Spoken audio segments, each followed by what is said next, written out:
Hey friends, if you wish to add or remove natural voices in Narrator, then please watch this video. Right click on the start button, select settings from the menu. Now go to the accessibility tab on the list on the left hand side. In the right pane, select Narrator. Now turn Narrator Starting on. narrator. Show all settings. Expanded. Exiting narrator. Okay, I will simply show you after what has to be done after turning it on. Click on add corresponding to add natural voices. You'll see add natural voices here. Click on add. Okay, now there are a lot of natural voices here for the narrator.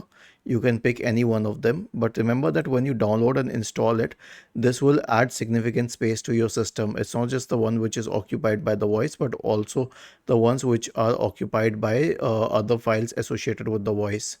Okay, now when you use the narrator, you will be able to use these natural voices.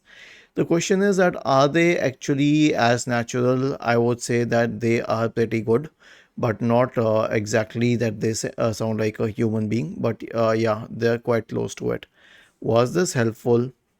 If yes, then please subscribe to the channel. If not, then let us know in the comment section of the video on how we could help you further. Thank you for watching this video and have a nice day.